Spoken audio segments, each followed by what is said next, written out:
ઘરફોડ ચોરીનો ફરાર આરોપી સુરતથી ઝડપાયો. નવસારી લોકલ ક્રાઇમ બ્રાન્ચની કડક કાર્યવાહી. નવસારી જિલ્લામાં ઘરફોડ ચોરી કરી નાસી જતા આરોપીઓ સામે નવસારી લોકલ ક્રાઇમ બ્રાન્ચે કડક વલણ અપનાવ્યું છે.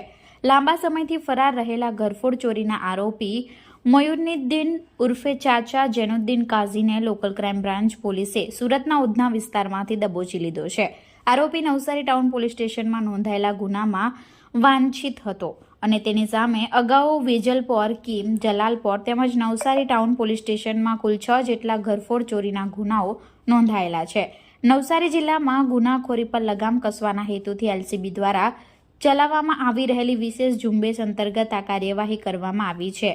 આરોપીને પકડી કાયદેસરની કાર્યવાહી માટે નવસારી ટાઉન પોલીસને સોંપવામાં આવ્યો છે, જ્યાંથી વધુ પૂછપરછ હાથ ધરવામાં આવશે.